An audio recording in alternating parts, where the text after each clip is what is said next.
Hi, my name is Jonathan Clark, also known as Scooter, from the replant.ca website. And the reason I'm doing this video is to teach you how to plant fertilizer packs if you've never seen them before. Some contracts, the foresters will require you to plant a fertilizer pack beside every single tree to help the tree get a little advance head start on growth over the years.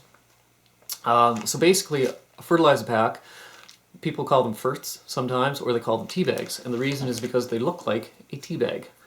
Now this is not a fertilizer pack, this is a real tea bag, but they're almost exactly the same.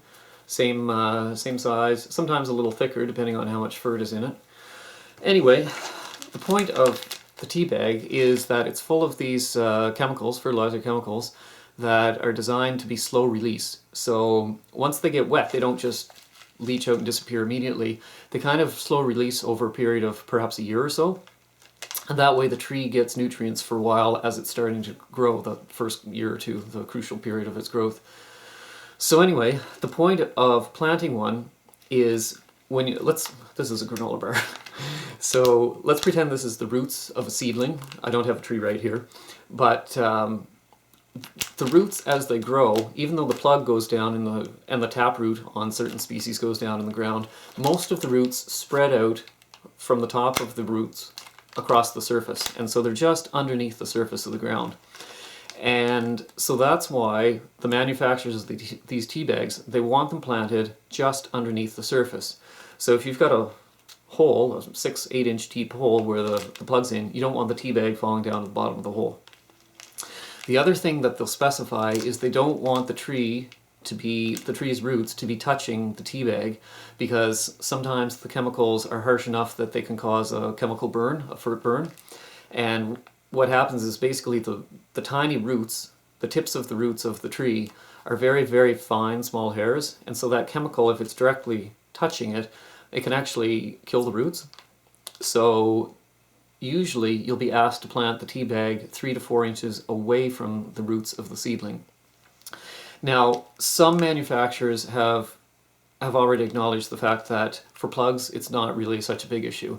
For bare roots, definitely. You definitely don't want them touching. For plugs, that practice is being not looked upon as severely now. But let's learn to plant them properly anyway. So you want them just under the surface, 3 to 4 inches away from the tree. And basically what I do is, I don't have a set of bags right here to show you, but I do have a video I'll show you in a second that's got some. And so you've got basically a little fert pouch, and it's got an opening probably this big, it's about that deep. It'll hold a couple hundred of these fert packs. And so you attach it to your planting bags right beside your draw bag. So when I go to reach in for a tree, first thing I do is reach into the fert pouch in the front, grab a fert and put it between my thumb and my forefinger.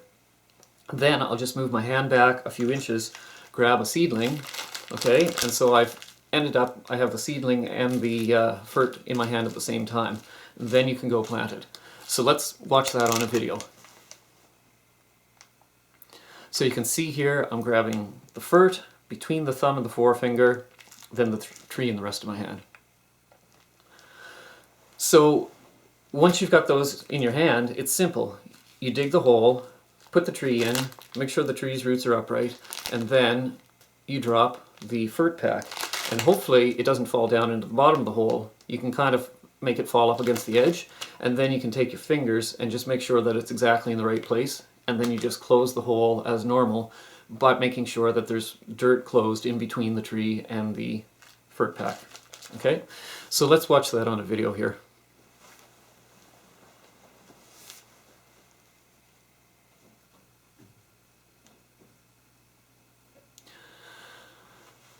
So the main things to think about is you don't want to have the fert pack exposed, sitting above the ground. You want to have it completely buried with an inch or so of soil maybe.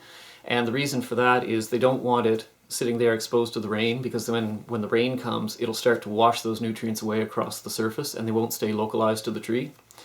And other than that, as long as they're not falling into the hole and not touching the tree, you're pretty much good to go.